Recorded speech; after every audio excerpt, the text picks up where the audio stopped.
Homélie du Père Gilbert Adam sur l'Évangile selon saint Luc, chapitre 1, versets 26 à 38. Le 6e mois, l'ange Gabriel fut envoyé par Dieu dans une ville de Galilée, appelée Nazareth, à une jeune fille vierge, accordée en mariage à un homme de la maison de David, appelé Joseph. Et le nom de la jeune fille était Marie.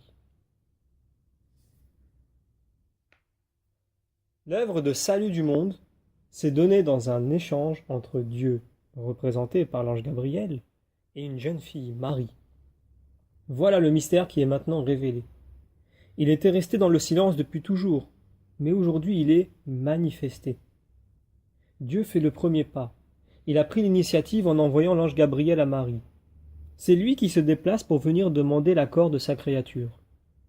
De manière inattendue, il fait irruption chez la jeune fille de son choix. L'Annonciation n'est pas le début de l'œuvre de Dieu en Marie.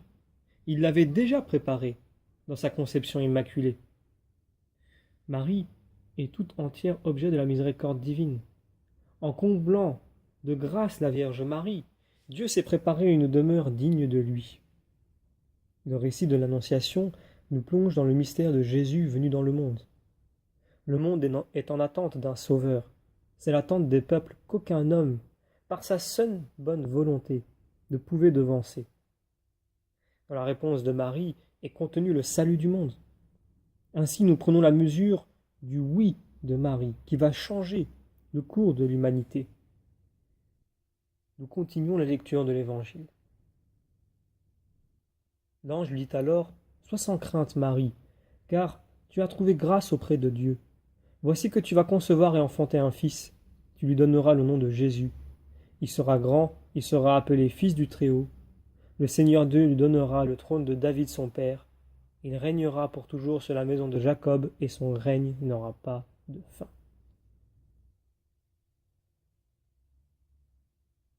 Le cœur de Marie est rempli de crainte face à celui qui peut combler un désir qui la dépasse. Mais l'ange la rassure.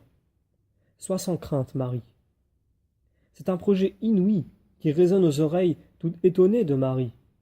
Devenir la mère de Jésus, fils du Très-Haut, héritier de David et du royaume de Dieu. L'attente de Dieu qui tend la main se cristallise dans le respect de la liberté de sa créature rétablie dans la grâce. Une question monte au cœur de Marie. Comment cela va-t-il se faire? Alors se dévoile la puissance et la délicatesse de Dieu. L'Esprit Saint viendra sur toi. La promesse de mariage que Marie a donnée à Joseph est respectée. La délicatesse de Dieu propose son dessein avant que Marie et Joseph ne soient mariés définitivement. Chacun est libre d'accepter la mission proposée. L'amour ne met jamais devant un fait accompli.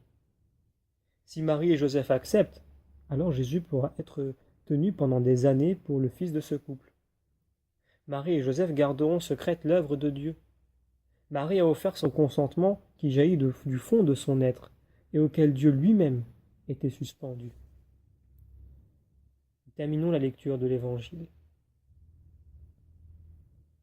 Marie dit alors: « Voici la servante du Seigneur, que tout m'advienne selon ta parole. » Alors l'ange la quitta.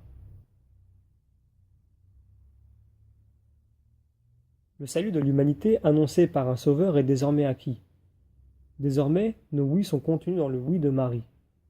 L'apôtre Paul dira: « Si la faute d'un seul a plongé l'humanité dans les ténèbres, le oui d'un seul, Jésus, remettra l'humanité dans la lumière. » Ce oui de Marie, contenu dans le oui de Jésus, fait basculer l'humanité dans la grâce. L'humanité qui était dans les ténèbres du péché est comblée à nouveau du don de Dieu. Nous glorifions Marie qui a dit oui en notre nom. La vie nous est rendue. En espérance, nous sommes sauvés. Le oui de Marie, dans la liberté respectée par le Seigneur, se donne dans la pauvreté et l'humilité de celle qui fait confiance. Que Noël soit pour nous le temps d'exprimer notre désir pour nous ouvrir à l'œuvre de Dieu. Demandons à l'Esprit Saint de nous faire contempler et imiter le oui de Marie.